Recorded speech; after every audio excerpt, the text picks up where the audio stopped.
Hey everyone, Effie here. Today I'm going to show you how to stretch your golf course layering stamps by creating this beautiful wavy beach scene.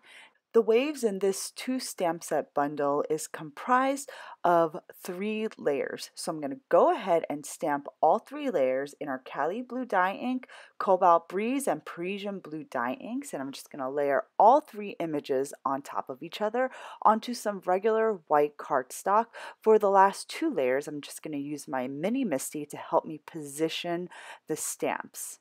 So I'm stamping the waves in the 3 layers as if I am going to stamp my entire golf course scene, but I'm only using the wave stamps. I will not be using the golf course stamps at all for today's project. And for this initial stamping, this is the only time that I'm using all 3 layers.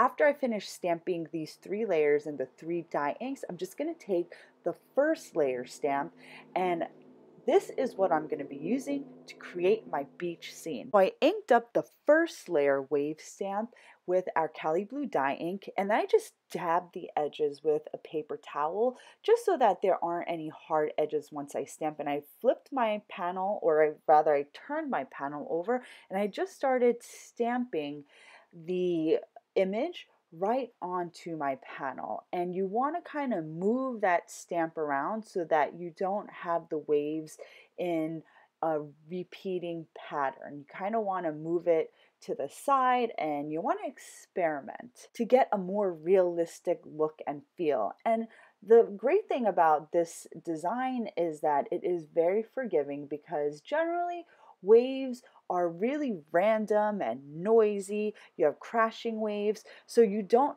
have to stamp this perfectly. Just make sure that you dab at the edges of your inked up stamp so that you have softer transitions when you stamp it on your actual panel. So once I finish stamping my water, I'm going to stamp the landscape, which is from the same golf course layering set, and I'm going to go ahead and stamp my clouds as well to finish off the landscaping. Can't have a beach without palm trees, so I paired this beautifully stamped pattern with our layered palm tree stamp set.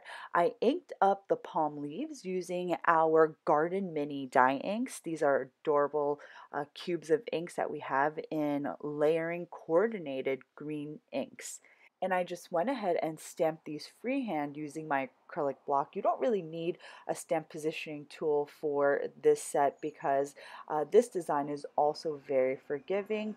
Once I finished stamping the leaves, I stamped my palm tree trunk using our warm hazelnut and found topaz mini dye inks.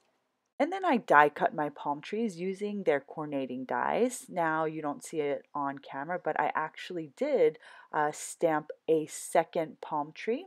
This set comes with a larger and smaller palm tree, but for this project, I'm using the larger of the tree. After I die cut and assembled my palm trees, I popped them up onto my panel, and then I cut out this adorable little hammock from the same palm tree set. I stamped it in our Noir dye ink, die cut it, and then I glued it right between my palm trees. Next, I stamped the sentiment from the same palm tree set in our Parisian blue dye ink right onto my card front. Our palm tree set also comes with 2 tiny seagull stamps in different sizes, so I just stamped a trio of seagulls right around my sentiment, and this gives it a nice finished look. I was almost done with my card here, so after I stamped the seagulls, I created a top folding A2 card base, and I adhered that stamp panel right onto the base. And I was going to finish it off right here, but then I actually decided to peel the palm trees away and create a border using the largest die from our double stitch rectangle small die collection. And this is just going to create a really thin frame. The frame just adds a nice finishing touch to the card. I like the finished look.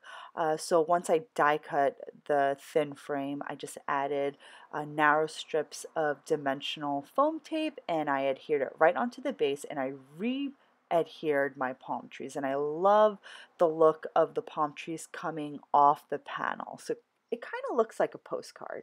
And this is the card that I made for this video. So for this card, I just added a little bit of warm hazelnut to the bottom edge of the panel. And I kind of just swiped the color onto the bottom edge to create that sandy look. And I also created this unfinished panel. Instead of stamping the water in or entirely in Cali blue, I used our bright emerald dye ink to stamp the water at the bottom edge to give it a little bit of variety. So these are just different things that you can do to stretch your golf course layering stamps. The design of the waves are just really beautiful. You're not limited to just stamping a golf course with our golf course layering stamp. You can just use the wave stamps to create these beautiful postcard projects. I created a quick video using that unfinished stamp panel in this frame, so be sure to check out our YouTube channel for that video. So as always, thanks so much for stopping by and watching. I'll see you next time.